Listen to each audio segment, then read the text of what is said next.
అందరికీ జై శ్రీరామ్. అమ్మాయిలు ప్రత్యేకంగా నేను మీకే చెప్తున్నాను. నేను కూడా ఒక అమ్మాయిని. అందుకే నేను మీకే చెప్తున్నాను. ఈ వీడియో అయితే ఫుల్ దాకా చూడండి. మీకు పెళ్ళిళ్ళయినాయి అంటే తల్లిదండ్రుల మాట పనికొచ్చేవైతేనే ఇనాలి. అక్క చెల్లెండ్ల మాట గానీ, అన్నదమ్ముల మాట గానీ, అలాగే మీ అమ్మ, మీ నాన్న మాట గానీ వినాలి. కానీ పనికొచ్చేవే వినాలి. పనికిరానివి అస్సలు వినకూడదు. అనవసరంగా మీరు పనికిరాని మాటలు విన్నారంటే మీ జీవితాలు మీరే నాశనం చేసుకునే వాళ్ళవుతారు. ఎందుకంటే నీ అమ్మ నాన్న నిన్ను చూసుకోరు. నిన్ను ఒక ఇంటికి ఇచ్చిరంటే వాళ్ళ ఇంటికి చుట్టం చూపుగా పోవాలి, రావాలి. ఒకవేళ నువ్వు పోయి అక్కడ ఎక్కువ రోజులున్నా నిన్ను చీప్‌గా చూస్తారు. వెళ్ళిపోమంటారు. నిన్ను ఎన్ని రోజులు భరించలేరు. ఎన్ని రోజులు నిన్ను వాళ్ళతో ఉంచుకోలేరు. ఇంకొకటి నీ అన్నదమ్ముళ్ళంటావా, వాళ్ళు ఈరోజు 2 మాటలు చెప్తారు. తర్వాత నీ జీవితం నాశనం అయినంక వాళ్ళ పెండ్లాల మాటలు విని అసలు నిన్ను పట్టించుకోరు, నిన్ను దేకరు. అక్క చెల్లెళ్ళంటావా వాళ్ళ సంసారం వాళ్ళు చేసుకుంటారు. నిన్ను అస్సలే పట్టించుకోరు. ఏమున్నా వాళ్ళు ఎప్పుడో ఒకసారి అమ్మ అంటే ఒకరోజు పూట అన్నం పెడతారేమో కానీ జీవితాంతం నీ సంసారం నీ మొగుడు చూసుకున్నట్టు నిన్ను చూసుకోరు అస్సలు. అందుకే ఎవరైనా సరే పెళ్ళైన అమ్మాయిలు అమ్మ నాన్న మాట వినాలంటే వాయి పనికొచ్చేవైతేనే వినాలి. పనికిరానివైతే ఈ చెవిలో విని ఈ చెవిలో వదిలేయాలి. వాళ్ళని బాధ పెట్టొద్దు అన్నప్పుడు అనాలి. తర్వాత నీ పని నువ్వు చేసుకోవాలి. అంతేగాని వాళ్ళు చెప్పిన మాటలు విని జీవితాలు నాశనం చేసుకోకండి. ఏం జరిగిందంటే ఇది మా ఫ్యామిలీలో జరిగింది. అసలేందంటే ఆ అమ్మాయి వాళ్ళ అంటే పెళ్ళయింది వీళ్ళకి. ముగ్గురు ముగ్గురు పిల్లలు. ఆ ముగ్గురు పిల్లలు అమ్మాయిలనమాట. ముగ్గురు అమ్మాయిలు. అందులో ఒక పెద్దమ్మాయి, సెకండ్ అమ్మాయి వీళ్ళు చదువుకుంటున్నారు. పెద్దమ్మాయికి గూడా పెద్ద ఏజ్ లేదు. 16 ఇయర్స్ ఉన్నాయి. 16 అంటే 16 సంవత్సరాలు ఉంటున్నాయి. ఒక అబ్బాయిని అదే ఊర్లో లవ్ చేసింది. ఇద్దరు సిన్సియర్‌గానే ఇష్టపడ్డారనమాట. క్యాస్టులు వేరు, కులాలు వేరనమాట. కాకపోతే ఇద్దరు సిన్సియర్‌గా లవ్ చేసుకున్నారు. పెళ్లి చేసుకోవాలనుకున్నారు. వాళ్ళ అమ్మ నాన్న అంటే అబ్బాయి వాళ్ళ అమ్మ నాన్నకి తెలుసు. ఓకే. వాళ్ళేమనలేరు. కానీ అమ్మాయి వాళ్ళ అమ్మ నాన్నకి నచ్చలేదనమాట. నచ్చకపోతే సారీ. నచ్చకపోతే 2, 3 సార్లయితే ఆ అమ్మాయిని బాగా గట్టిగా వార్నింగ్ ఇస్తే ఇంకేం చేసేది లేక ఆ అమ్మాయయితే ఆ అబ్బాయితో ఎళ్ళిపోయింది. 3 డేస్ ఎళ్ళిపోయింది. 3 డేస్ కనిపించలేదు. కేస్ పెట్టిరనమాట. మైనర్ అమ్మాయిని తీసుకుపోయిర్రు. ఏజ్ లేదు అనేసి కేస్ పెడితే వాళ్ళు పట్టుకున్నారు. పట్టుకున్నాక అంటే ఆల్రెడీ పెళ్లి చేసుకున్నారనమాట వాళ్ళు. 3 డేస్ అంటే పెళ్లి చేసుకోకుండా ఉంటారా? 3 డేస్ పెళ్లి చేసుకున్నారు. వాళ్ళ ఫస్ట్ నైట్ గూడా అయిపోయింది. ఇంక 3 డేస్ తర్వాత దొరికితే పోలీస్ స్టేషన్‌లో మైనర్ అమ్మాయిని, ఏజ్ లేదు 16 సంవత్సరాల అమ్మాయిని తీసుకుపోయి పెళ్లి చేసుకున్నాడనేసి ఆ అబ్బాయి మీద కేసు పెట్టిర్రు. పుస్తే ఎందుకు లాగిర్రంటే ఆ అమ్మాయి వాళ్ళ ఫ్యామిలీ అంటే ఈ అమ్మాయి ఉందా ఇప్పుడు లేచిపోయిన అమ్మాయి వాళ్ళ అమ్మ వాళ్ళ ఫ్యామిలీ మాటలు విని వాళ్ళ అక్క చెల్లెండ్లు, వాళ్ళ అన్నదమ్ముళ్ళు, అలాగే వాళ్ళ అమ్మ నాన్న మాటలు వినేసి ఆ అమ్మాయికి ఆళ్ళ కూతురు కట్టిన తాళిని తెంపేసి, పడేసి వాళ్ళ ముందలే కేసు పెట్టింది. ఏమని నా బిడ్డని ఏజ్ లేదు తీసుకుపోయిండనేసి కేసు పెడితే ఆ అబ్బాయి 6 నెలలు జైలు శిక్ష అనుభవించొచ్చిండు. 6 నెలల తర్వాత వచ్చిండు. ఆ అమ్మాయి ఏమైతే ఎళ్ళిపోయిందో అమ్మాయిని, అబ్బాయిని తప్పించి వేరే వాడిని చేసుకోను. గట్టిగా అంటే గట్టిగా ఎట్లా వాళ్ళ అమ్మ నాన్నకి అట్లా వార్నింగ్ ఇచ్చింది.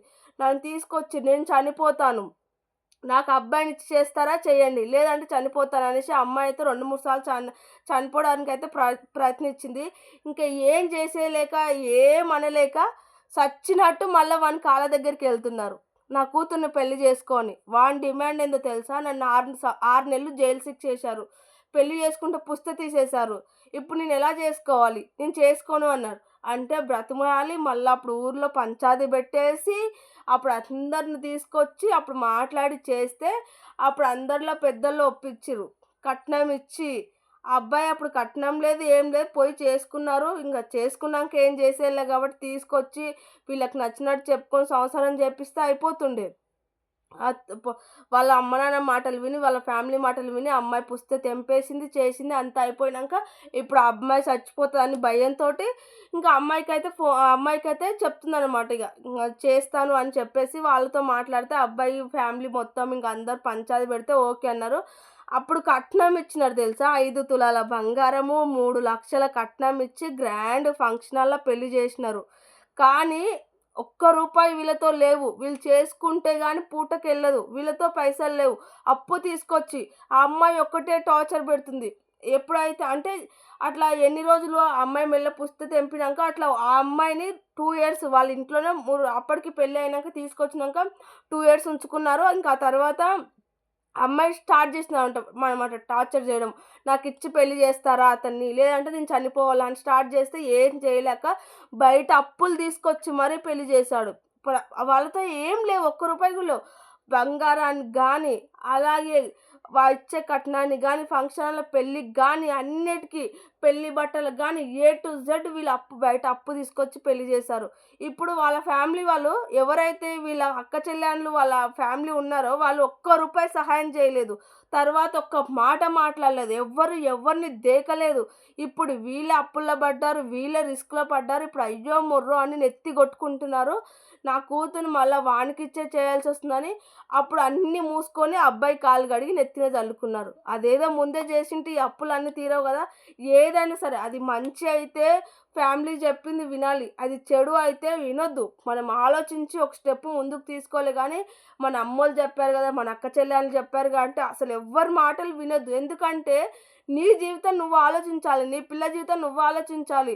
అది మంచా రైటా అని. వాళ్ళు చెప్పి ఎళ్ళిపోతారు. ఇప్పుడు ఎళ్ళిపోయినారు. ఒక్క రూపాయి వాళ్ళు అసలు ఒక్క రూపాయి సహాయం చేయలే. ఇప్పుడు వీళ్ళు అప్పులల్లో పడ్డారు. ఎవరు తీర్చాలి ఈ అప్పంతా? కష్టపడి వీళ్ళే గదా తీర్చాల్సింది. వాళ్ళైతే ఒక్క రూపాయి ఇయ్యరు కదా! అదే నీ కూతురు ఫస్టే ఇగ అయ్యింది, అయిపోయింది, పెళ్లి చేసుకున్నారు, 3 రోజులు ఉన్నారంటే ఇంక అన్నీ అయిపోయుంటాయి. ఇంకేం చేయలేము. నా బిడ్డని వేరే వానికిచ్చి గూడా నేను పెళ్లి జేయలేను అని చెప్పేసి అట్లాంటప్పుడు అట్లా ఆలోచించుకొని ఇంక అయ్యింది, అయిపోయింది గాబట్టి యాక్సెప్ట్ జేసి ఇంటికి పిలిపించుకొని వీళ్ళ పద్ధతిలో వీళ్ళు చేసుకొనుంటే అయిపోతుండే. ఇంత రిస్క్ లేకుంటుండే. మళ్ళా కట్నాలు తీసుకొచ్చి ఇవన్నీ లేకుంటుండే గదా! చిన్న చిన్న ఖర్చులుండేవేమో. ఇప్పుడు లక్షలు లక్షలు బయటొచ్చినాయి. మిత్తిలతో మరి తీసుకొచ్చిర్రు. ఎవరు తీరుస్తారు? అలాగని వేరే అబ్బాయికైతే చేయలే గదా! చేయలే గదా! మళ్ళా కుక్కలాగా ఆ అబ్బాయికే ఇచ్చి పెళ్లి జేసినావు. మళ్ళా ఆ అబ్బాయి కాలే గడిగినవు. అందుకే ఏదైనా ముందు ఆలోచించండి.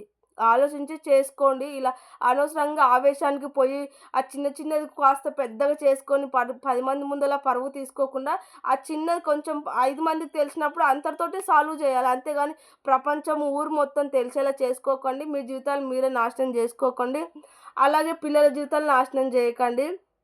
ఎందుకండి అనవసరంగా చెప్పండి.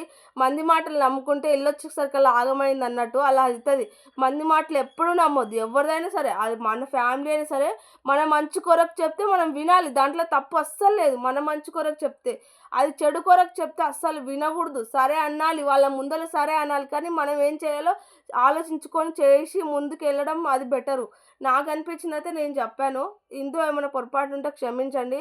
వీడియోకైతే లైక్ చేయండి. ఎందుకంటే నాకైతే ఆళ్ళు చేసింది రాంగు. అందుకనేసి నాకు నాకు కొన్ని అనిపించినాయి కాబట్టి నేను చెప్పాను. వీడియోకి లైక్ చేయండి. మీరు సపోర్ట్ చేయండి. మీరు సపోర్ట్ చేస్తారని మనస్ఫూర్తిగా నమ్ముతున్నాను. ఓకే. బాయ్. బాయ్.